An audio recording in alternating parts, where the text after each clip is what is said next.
Harper Audio presents Daddy's Girl by Lisa Scottoline, performed by Barbara Rosenblat. Copyright 2007 by Lisa Scottoline. Production copyright 2007 by HarperCollins Publishers.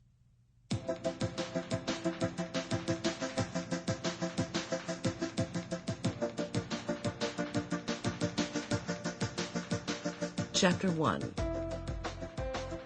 Nat Greco felt like an A cup in a double D bra. She couldn't understand why her tiny class was held in such a huge lecture hall, unless it was a cruel joke of the registrar's. The sun burned through the windows like a failure spotlight, illuminating 200 empty seats. This class filled only 9 of them, and last week the flu and job interviews had left Nat with one very uncomfortable male student. The history of justice wasn't only a bad course, it was a bad date. Justice and the law, she pressed on, are themes that run through William Shakespeare's plays because they were central to his life. When he was growing up, his father, John, held a number of legal positions, serving as a chamberlain, bailiff, and chief alderman. As she spoke, the law students typed on their black laptops, but she suspected they were checking their email, instant messaging their friends, or cruising the internet. The classrooms at Penn Law were wireless, but not all technology was progress. Teachers didn't stand a chance against sex.com. When the playwright turned 13, his father fell on hard times. He sold his wife's property and began lending money. He was hauled into court twice for being usurious or charging too much interest. Shakespeare poured his empathy for moneylenders into Shylock in The Merchant of Venice. It's one of his most complex characters, and the play gives us a historical perspective on justice.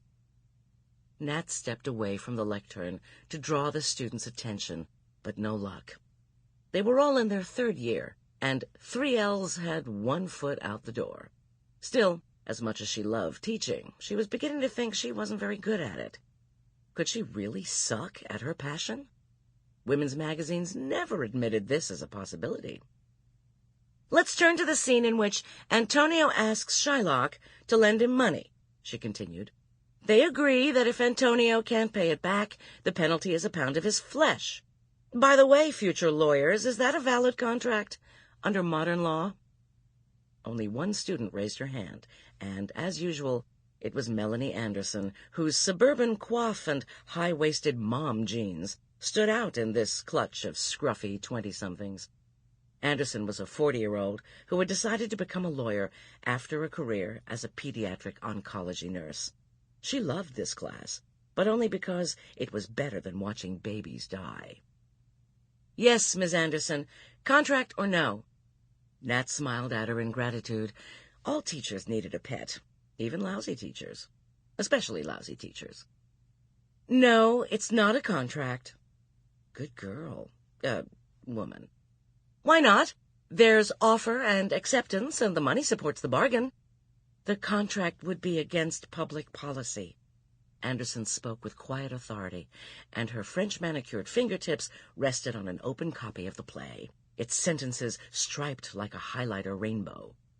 Antonio essentially consents to being murdered, but murder is a crime. Contracts that are illegal are not enforceable. Right. Anybody agree or disagree with Miss Anderson? Nobody stopped typing emoticons to answer, and Nat began second-guessing herself, wondering if the assignment had been too literary for these students. Their undergraduate majors were finance, accounting, and political science. Evidently, humans had lost interest in the humanities. Let's ask some different questions. She switched tacks. Isn't the hate that drives Shylock the result of the discrimination he suffered? Do you see the difference between law and justice in the play?